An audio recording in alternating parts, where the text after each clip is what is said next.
Welcome to Stephen Frank's Sister. This is Pamela Jean. And Samantha Bennington. Hi, Hi, Samantha. guys.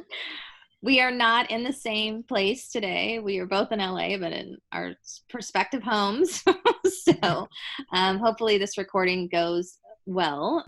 Since we focus on prevention, this is Suicide Prevention Month, week, days. We have so many dates to give you. So, Pamela?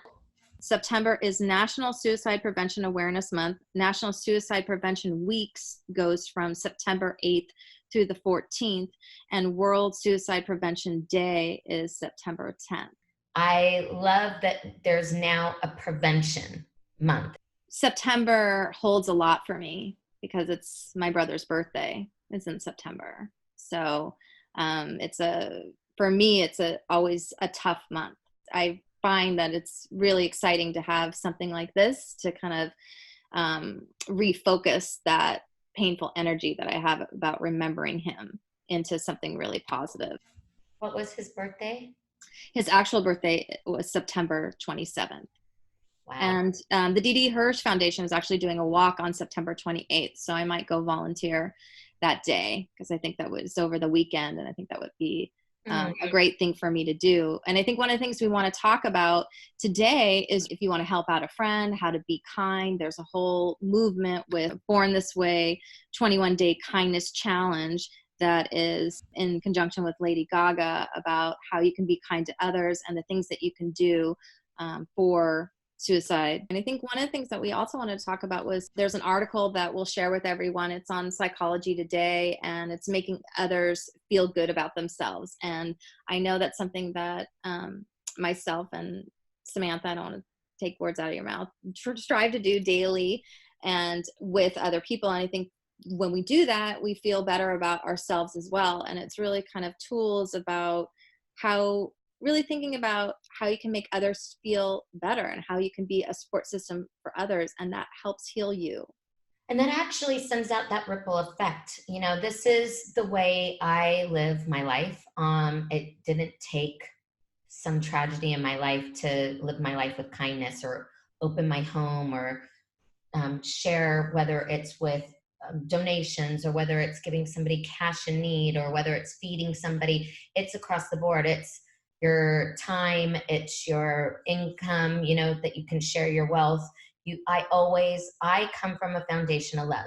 And that's what I wish more people would stop operating. They need to start operating from that foundation of love. And it might not always be easy. Maybe it is, you know, making that difficult phone call to a family friend or, you know, a boyfriend or a girlfriend of someone that you know is in need, or you simply just take them out to lunch and make them drive in your car and you play one of our podcasts. I mean, I know it's oversaid these days, the whole law of attraction thing, but it is true. It's like what you're giving out, you get, you know, what's a Beatles song or whatever about, you know, at the end, the love you get is the amount of the love you give or something. It's basically that's what he's saying. And I think that that's really true. It's really your intent. And that one of the things I like in this article that we're going to share with you is that, you know, before speaking or acting, take that fraction of a second to assess whether to make that person feel good or whether it's making that person feel good or not. And just thinking about like your actions of like, oh, I could do this or, oh, I could do that. But what's interesting is when you make I believe when you make others feel good, you feel good. And if you intentionally make others feel bad, you really don't feel good. Like maybe you feel like, oh, snarky, and that's in that minute. But then afterwards, I don't think you feel good about it. I know that's happened to me. Like, I'm like, oh God, I really shouldn't have reacted that way. I really shouldn't have done that, you know? A million times over. I mean, I'm such a passionate creature. People know me. Like I can go from 0 to 100. I'm Greek and Italian, but like I literally have learned, and I still have to practice every day to not react. People try to trigger you. I mean, when I do react, I feel now I have pretty good judgment, but that comes with time, age, and wisdom. Oh, yeah. experience. That's all I can say. And I still am human, and I still fail, and I still will fight with my siblings like we were 13. Like I will do certain things just because we're human and it's human nature. Well, this reminds me of Zach, our producer, always saying, and I don't do this very often, but he's like, when Pamela's attacked. It's all saying. He's like, have you met when Pamela's attacked? Because that's a whole nother person. So this brings me to, because we just admitted to ourselves and to the world, whoever's listening, that we're human and we react, and it's to be kind to yourself too, to allow yourself to make mistakes, because that's through adversity is when we grow the most, and that's the hardest. It's always when you're going through the trenches of life where things are like at the worst and you're just kind of down and out and beat up. But then when you do, you start kicking yourself. So then you're not coming from a foundation of love, and you're not being kind to yourself. So if you're not being kind to yourself and you're not feeling good, here is the ripple effect. Then what do? The next time somebody pisses you off or says something you don't like, you become reactive, and then you say something back, and then you become mad at that person, then you become mad at yourself. Yeah. You get down this rabbit hole, and that all of us humans go to. Yeah. And we then become our worst enemy and in prison of our own thoughts. So love yourself. You've got to stay in your present moment. And when you stay in your present moment, it's easier to get out of the rabbit hole. That's a tool. I think that's really important, because especially when we're talking about Suicide Awareness Month, the other article that I want to share is, if you know someone that's suicidal, what can you do for them? What can you immediately do for them if they don't want to call or something like that? And that's what's interesting about what you're saying. It's like the 3 things that it says in this article are: get them moving, get them food, get them talking. That's getting people in the present. They're not focused on what's back here or what's in front of them. It's like, just get them right in center of focusing on the right now. I think that's so important.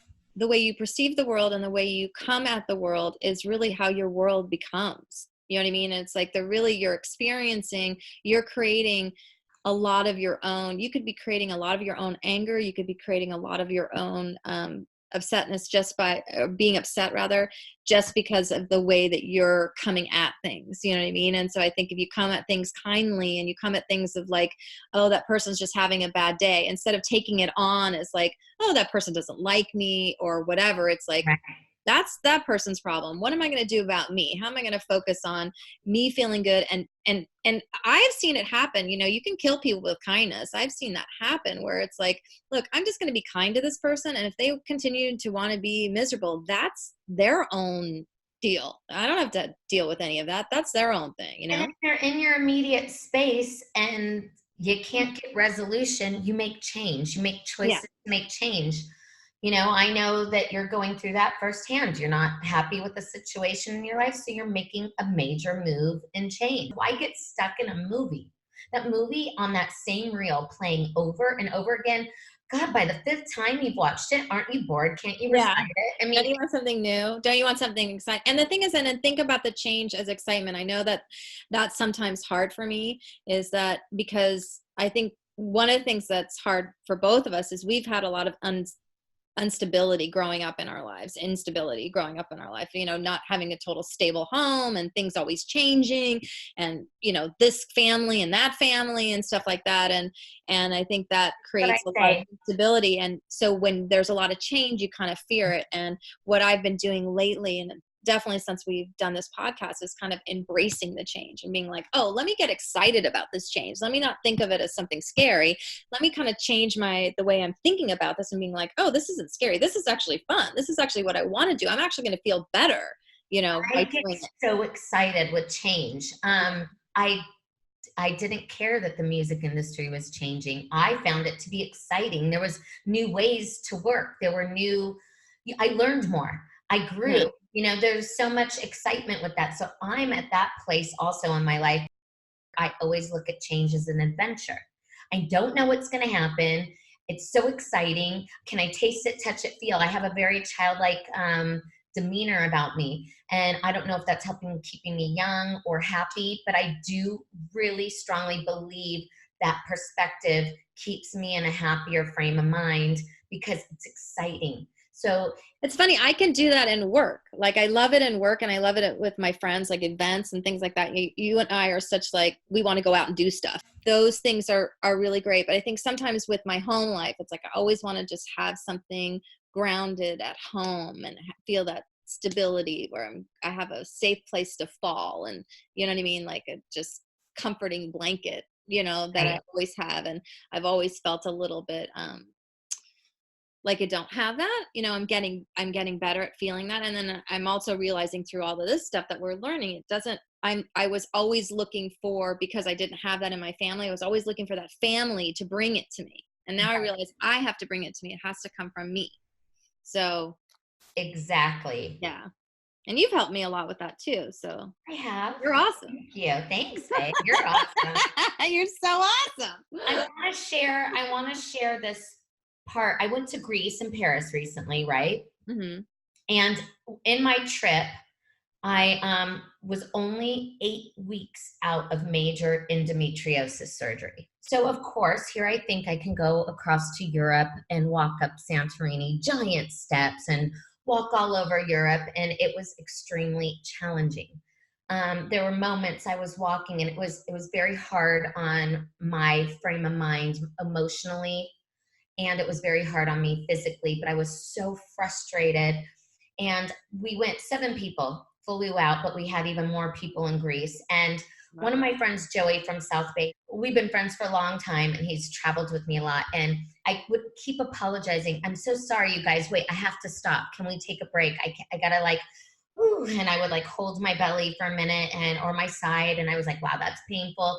And I was so hard on myself. I felt so unattractive. I felt so sad. I felt so physically challenged. I felt like I was holding up the group. I felt like I was putting a damper on their holiday and vacation. And I realized every time he looked at me with a smile, he turned around and he's like, it's whatever.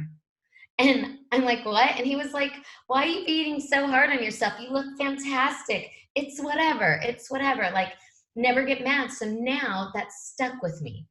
And now I'm going the simple little kindness and patience that, my guy friend showed to me was so awesome, because normally people forget that you just had surgery. Normally people are so in their own head. They're not being considerate that I'm in pain or I'm a little slower right now. They were very supportive. Everyone helped carry, like if my purse got too heavy, I was taking an emotional beating and I was not being kind to myself. But to see my friends and my family being so kind, saying, it's whatever. So if I got a business phone call that maybe I was indifferent on, or I thought was kind of insensitive, like, hey, I'm with my child on vacation with my family and friends, we can do business when I get back. My response was, if you need me as a friend, I'm always here for you. If it's business, let's focus on business when I get back. Right now, I want to be present with my son and my friends and my family. I'm across the world. So I think that's interesting what you bring up, because it's really about being kindness to yourself. I mean, I know we're talking about kindness to others, but you also have to remember the own record. You call it a movie. I usually call it a record. That's funny. But like that you're playing in your head is like, are you being kind to yourself? So it's like, we're talking about the things that you say to other people. And it's like, I recently had a girlfriend kind of put herself down about not feeling good about, like, she'd gained some weight. You know what I mean? And she goes, well, at least it's not somebody else saying it. And I'm like, no, it's worse that you're saying it. You saying it to yourself is actually worse than somebody else saying it, because that stays with you. So I think that's a really good point you bringing up about you needing to be kind to yourself. Well, the thing is here we're talking about being kind to others. And what you brought up in the beginning of our podcast, if we're having a bad day and we're mad about this person and that person, and then we get mad and we react and then we don't feel good. So how can we be kind to others if we're not being kind to ourselves first? We have to be in a good place and feel good and go out into that world, whether you have makeup on, whether your hair's done, whether it's not, messy hair, I don't care, whatever. You need to just go to that grocery store and you see that person and you're just like all smiles, hi. Your energy is going to be happy and you are going to fulfill somebody else's day with a smile. They're going to be like, wow, I want to be like that. I want to feel like that. And you could turn around and go, wow, I love your dress, or wow, that man's handsome, or that's a cool car, or whatever, and make somebody feel good. Just be nice. And then it lifts you up. It's contagious. It is, it's contagious. So maybe that's that's one of the things we can say is like, how, to anybody listening, how can you be contagious this month? How can you use this month and the week and the world, all September, to be kind to yourself and to be kind to others, to lift others up? We're going to put a lot of information about different organizations that are doing stuff. I know that a lot of you don't live in Southern California. So if you want to direct message us on Stephen Frain's Sister and ask, hey, do you know of anything going on? Or is there an organization in our area that I can reach out to, that I can volunteer for, or be a part of, Suicide Prevention Month, Suicide Prevention Week, Suicide Prevention Day, all those things, we'll be happy to assist and happy to help.